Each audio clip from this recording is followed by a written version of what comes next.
Give me a minute while I recollect my train of thought.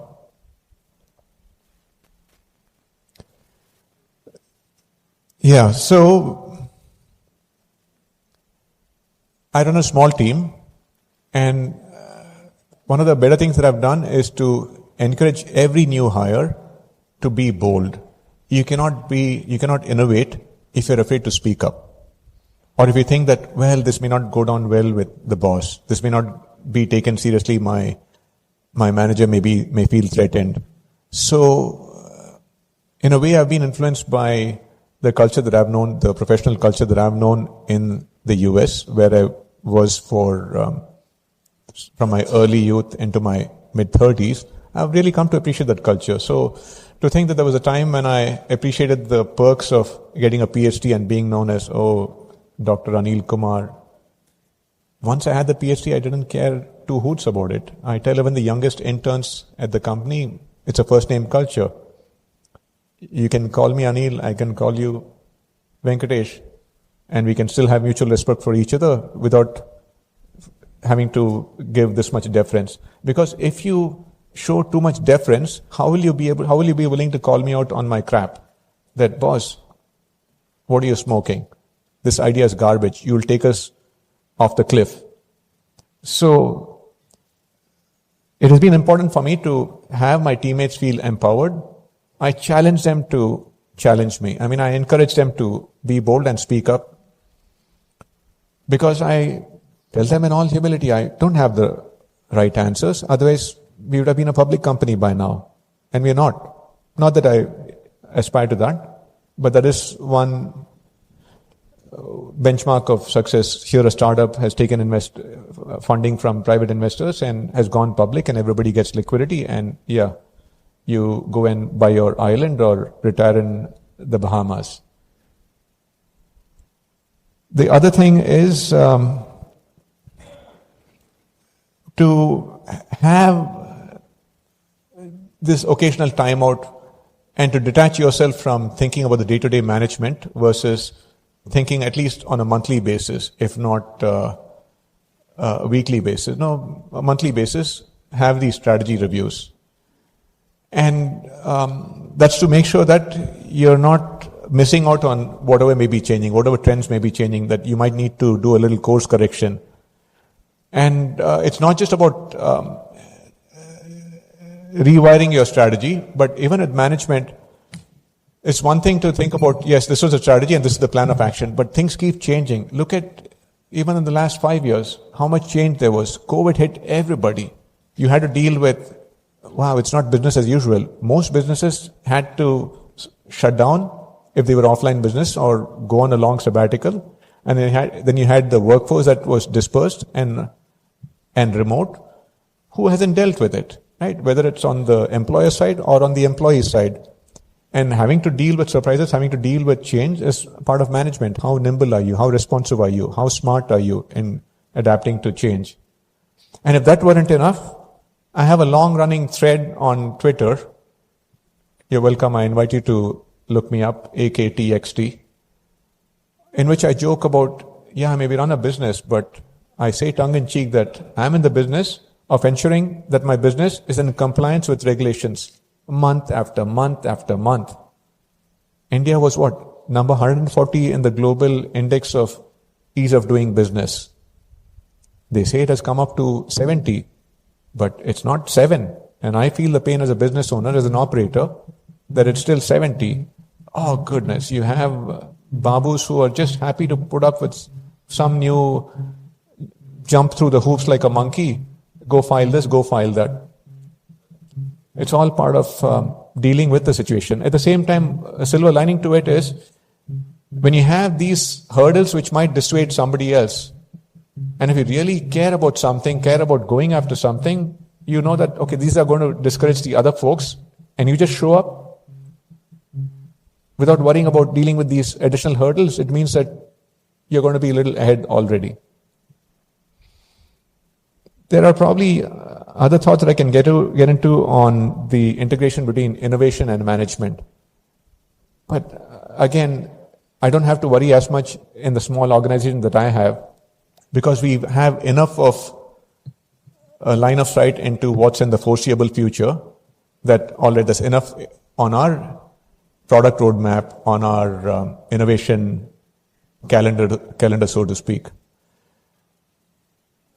One thing that I like to think about quite a bit is this enduring line from a Shah Rukh Khan movie, which is relevant over here.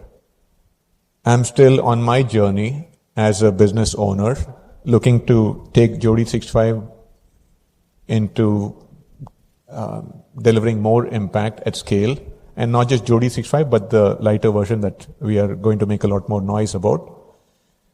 And my story is still unwritten. Picture abhi baki hai. All of you, wherever you are on your journeys, whether you're still a student, management student, whether you're a young professional, whether you're a seasoned professional, whether you're looking at doing something different, and I've not even touched upon entrepreneurship, because even with established organizations, you can't afford to go about business as usual. How do you deal with the winds of change? How do you deal with the risk of getting disrupted? Let's not even talk about Intel, because pity them for being caught with their pants down. One large organization that has done a good job about entrepreneurship is this tax product company out of the US, Intuit, makers of TurboTax, the popular tax filing software in the US. They have empowered innovation teams internally. Windows for the longest time suffered from this, because if there was some innovation that was going to be a threat to their cash cow, the Windows operating system, there'd be these territorial turf wars within the company, and they say, no, let's not do that. It requires you're willing to be disrupted, you're willing to disrupt your own cash cow to come out on the other side. Classic example is Kodak. They even had digital technology, but they didn't want to disrupt their film cameras business. So, even if you're at large organizations, more power to you in figuring out how you stay relevant, how you stay as a going concern at your business. I wish there were more opportunity to have this be more of a workshop.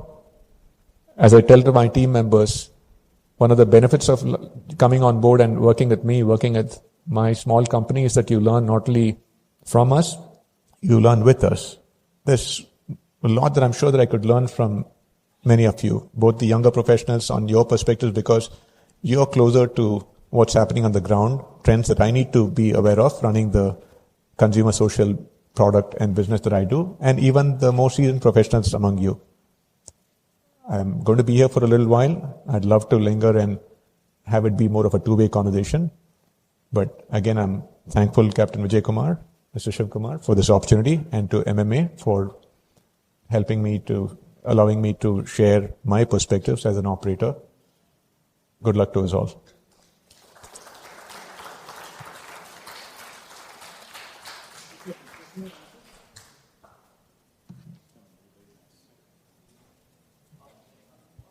Hello?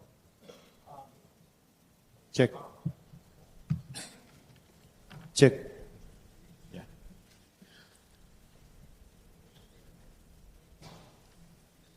Thank you, Anil. Lovely listening to your story and trying to connect on what strategy, management, and innovation is for a startup like yours. And for you to dissect this matrimonial industry and to find a gap which has not been served by many matrimonial sites is indeed a great innovation. You slice the gap, thought about how to bring these people together, thought about the right people to be part of your Jodi 365. I think clearly it's a USP and a differentiation. So there are many questions that I have. If we have to answer many questions, then probably if the answers are short, then we can take in many questions, but some of it very difficult to get it short. Well, anyway, let's try it. How do you compare innovation level of Indians with that of Western counterparts? And the part 2 of that question is there any innovation index? I have to be careful over here. I can't claim to speak of all the innovation that may be out there. To some extent, I'm like a horse with blinders. I have enough problems before me as a business owner on a day-to-day basis. So I can't claim to know of how innovative India is, Indians are as a whole, and Indians aren't. I have my biases, so I'll give you my biased perspectives over here. On the one hand, I think that there are a lot of copycats over here. There are many Indian businesses that are copycat businesses, which is not a bad thing. Some of it has to do with where they see, for example, within startups, where they see the funding opportunities. So you could blame it on the VCs in India, the venture capitalists in India. They look at, oh, great, there was an Airbnb that came out in the West. Let's fund a Stayzilla, for example, an early Airbnb clone. Oh, there was Tinder that has caught fire in the West. Why, even before Tinder, I remember while preparing to go into B school or freshly into business school, there were 39 Groupon clones that got funded in India. So, is this innovative? I'm not sure this is innovative. But at the same time, I don't think the innovativeness of Indians has been appreciated enough. Maybe it has. There's a jugaad mindset. And maybe there's more awareness and more appreciation for the inventive spirit of Desis. I think it's in the human spirit. There's the good, bad, ugly, the mediocre, the exceptional in every society. And it applies even to inventiveness. Necessity is the mother of invention. So wherever there's a necessity, and here is a country that is strapped for resources, there is this inventive spirit. Look at UPI as an example. Look at, I'm not an elder statesman yet. At some point, I think when I have less energy, I'd slow down. I'd be able to reflect on more of these. But I have these two dueling perspectives, that you have a lot more motivation to fund what may be seen as show winners that can be translated into the Indian market. And at the same time, you have homegrown solutions that I think need to be applauded and appreciated more. About the index, I'm not sure. As crisp as I could be, bear with me. Both bolta hu. Yeah. Another question is from a GM retired from SAIL. Innovation is the modern business mantra. A lot of innovative ideas are likely to be thrown up. With various departments in conflict, how should the multiple innovative ideas be moderated? Again, my limited perspectives over here. It may be useful for you to look at how you have these turf wars that are handled within, say, a Microsoft, within some of these large companies. Generally, again, I'm a big believer that it takes a champion to do something new, which is why founder-led startups succeed to a larger extent than startups where you have CEOs that are drop-shipped. There may be a time and place for adult supervision to come in and to have, say, the founders who may be told to step aside in the best interest of their baby when after they've taken a startup from 0 to 1 and let somebody who may be a corporate executive type take it from 1 to 100. But if continued innovation is needed, look at a useful stereotype over here. It took a Steve Jobs to be brought back to Apple for Apple to regain its glory days. I think, again, what is now a popular catchword, founder mode, I think it takes that. So if someone wants to encourage this kind of innovation, it's a good problem to have if you have different teams within a company fighting for, hey, I want to push this, I want to push that. I say that's a good problem to have. Encourage more of those. And I'm not a fan of things happening by committee, things happening by consensus. So give people, let them duke it out, find a way to have the best ideas win, find a way to seed multiple ideas, but that's the limit to how credibly I can speak about this as someone from with an outsider's perspective. Thank you, Anil. This is something related to your business. What has been your biggest challenge as a founder and CEO in integrating these three elements into your business venture? You spoke about your challenge. I'm not sure see, the biggest challenge, there are many challenges, enough things to keep me up at night. Which reminds me, I can go back and refresh the thoughts that prompted this tweet of mine in which I came down at 20 different challenges that could keep me up at night as a founder and CEO. So, bandwidth is the biggest thing for me. There's only so much that one person can physically do. So it has motivated me, it has told me about how imperative it is for me to delegate more. And I'll admit that hasn't been easy for me. I am an inveterate micromanager. I'm not proud of the fact that I'm often too much of a perfectionist. I need to remind myself that good enough is good enough, that done is better than perfect. You know all of these things. So a challenge is, focusing on what needs to get done as quickly as it can get done. Management bandwidth. Yeah. And another one is, can you throw some ideas on how to foster a culture of innovation? How to foster a culture of innovation. Is there a culture that you can build within an organization?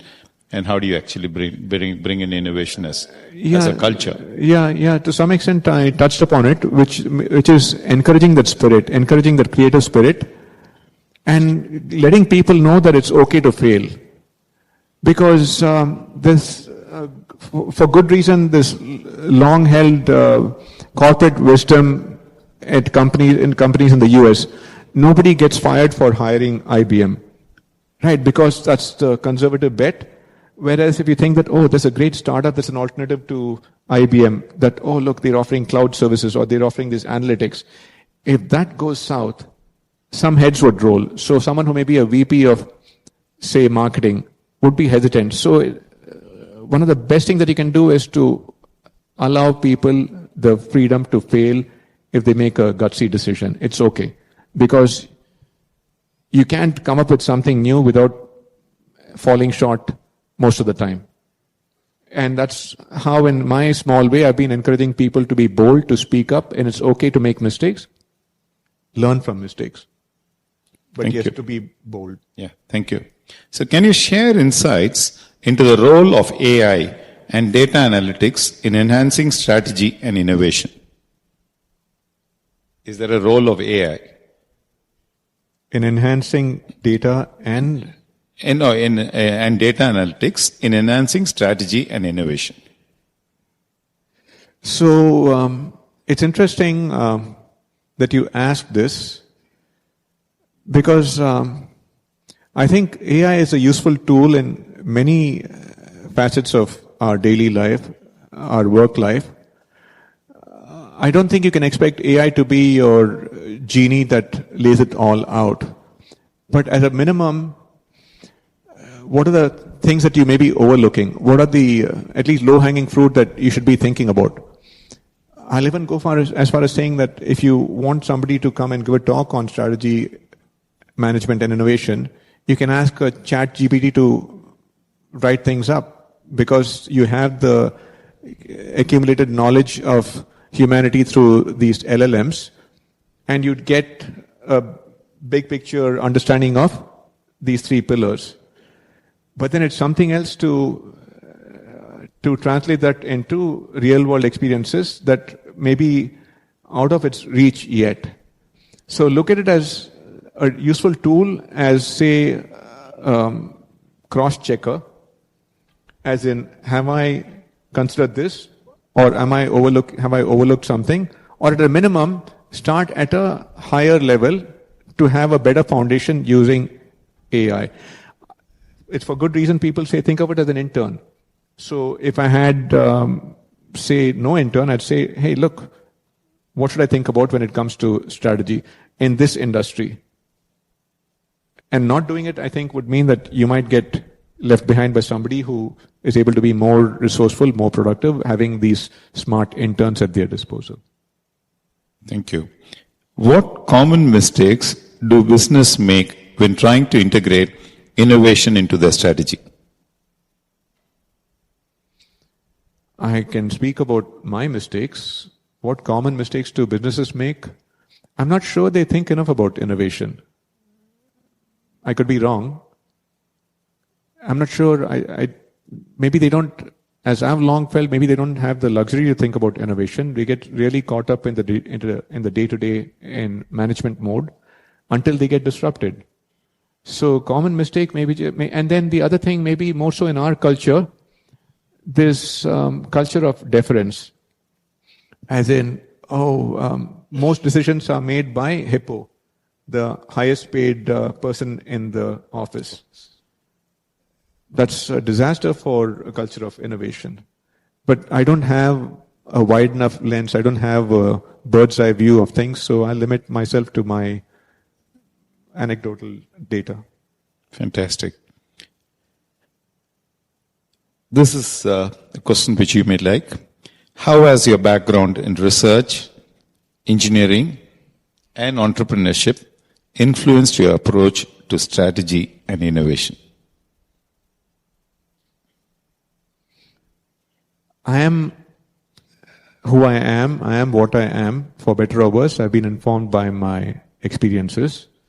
I like to think in positive ways because there is a process to strategy and innovation. As much as people may think that, it's about creative genius, it's about a brainwave, I think people underappreciate the importance of consistency, just showing up and making these micro improvements 1% at a time, 1% a day. And that is process driven. And if somebody has a background in engineering and the sciences, it comes naturally, this kind of left brain thinking. The downside is it's deadly having a PhD. And I think of something from my consulting days where a senior principal would be a little worried. He'd have to tell me that, look, this is not a research project. You don't need to make everything a research project. And if in the early months, they even said that, if you have a scope and budget estimate from one of the PhD analysts in the consulting firm that I was working at, a boutique consulting firm, multiply it by a factor of pi, because they'd want to analyze it to death. You don't have that luxury. So that is required, and it's not great for shipping products either. Ship things out as quickly as possible without making a total ass of it. So I like to think on the whole positive, but there are some drawbacks also for the background that I've had. Yeah. We just have one or two questions. Any questions from the audience, please? You already have, yeah. That's it. Okay. What are your recommendations for building and managing a high-performance team in today's hybrid or remote work environments? Almost you touched upon it. A high-performance? For a high-performance team, what should be the hybrid in today's remote work environments? See, we've all seen work from home. We've seen a return to work from the office. I'm a believer in people working together. I'm a believer in the creative energy that comes from and the more efficient collaboration that comes from working out of an office. As much as I value the convenience of working from home myself, and everybody does, I'd like to see more of a return to working from the office. But then there's a good case that can also be made for the flexibility that comes from different people having different things going on in their lives, and you're not being able to otherwise have talent that would not be able to work from the office. It's a tough thing, and it falls wherever it falls. I'll take my own example. I've had a committed team that has been with me for 4+ years to 8+ years. And post-COVID, everybody returned to their respective cities and towns. And we've stayed mostly remote team. And I didn't feel the need, I didn't have the stupidity to say, okay, I think it's great to work out of the office, all of you come back. It would have meant that they would not come back. So even if I thought that there are some drawbacks, and I just remembered another point, what can companies do, what can teams do to help foster a culture of innovation, to break down the walls between, say, the customer-facing team and the marketing team and the product team and the management team. So literally I'd stay, when we were in the office, have this door be constantly open. Or I wish we could tear down this wall between two teams working out of two different rooms. In the same way, yeah, what's the best thing that we can do? Come online as quickly as possible, collaborate as quickly as possible. You have these tools, different strokes for different folks, whatever works for them. My bias is, yeah, as much as possible, work from the office. But good luck to everybody figuring it out as a society too. Thank you. One question from my side. My son Vikram often he interned with Spotify in his early days, and he was talking about trend spotting. That's what differentiates many of the European companies. They say they're ahead of the curve, especially in the fashion industry. They're able to trend spot what will happen in a year or 2 years later. So what does trend spotting in the matrimonial industry look for you? How does the trend look for you? How would people search for a girl or a boy 5 years from now? Thank you so much for this opportunity to put one more plug for Jodi 365. To some extent, I've seen how there is, as I pointed out earlier, a lot of swiping fatigue. People are just exhausted, whether it's the singles themselves, the 20-something, 30-somethings, or even 40-somethings who are looking for a second inning, or the parents, they search for hours and hours a week, if not a couple of hours a day on typical evenings. And it's a jungle out there. So a trend, and the other thing which is related to this fatigue from just swiping is that you end up feeling like monkeys where you have to spray and pray. Send interest to as many folks as possible in the hope that, okay, you might get some interest back. And more so among men who are wired to shoot their shot. And what happens is the women get drowned by, okay, if you see any of the young women nodding in the audience, you know that the pain is real. You'd get bombarded by messages from every idiot shooting their shot, to the extent that there's even been this meme on a dating app. If you swipe in one direction, it means you like the profile, and if they like you back, you can get chatting. Somebody created a mechanical device that would just keep automatically swiping right on every profile, because men have learned that, hey, look, send likes to everybody, and you might have a small, tiny fraction that shows some love back, and you can get chatting, not discriminating at all. And what happens is even the good ones, even the serious ones, get drowned in the crowd. It's almost like you have this flood headed towards every woman's inbox. So what happens is that you have a very tiny fraction of these swipes that translate to mutual connections, that translate to chats. And even when chats happen, people don't know how to have a conversation. It just stops at hi. And then you think, hey, look, I get bombarded with highs. How is your high different from the other high? It's very dispiriting. I'm talking about these trends that I have observed. So there's a absence of a human connection. So you have to have a chat with enough people, and you don't have the time to chat with too many people. So though you're not enough profile views that turn to likes, that turn to mutual like, that turn to chats, that turn to prolonged chats, that turn to phone conversations, that turn to follow-up phone conversations, that turn to a first meeting and a second meeting. The funnel is exhausting. So people feel the absence of these human connections. So naturally, whenever you have a problem, somebody sees the opportunity for a solution. So there's more of a focus on, screw the apps. Let's have these meetups. So we've also experimented with online meetups. You also have offline meetups. Come in a low pressure setting. These are hard to scale though.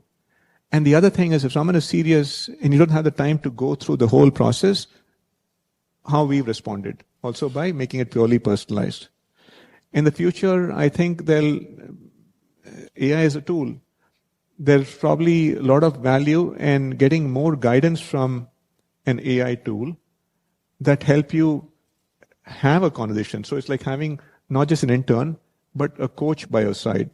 We do this at a human level through a personalized advisor.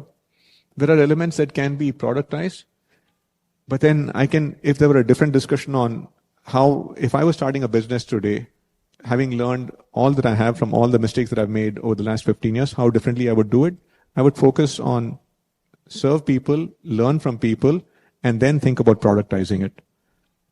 Did I cover?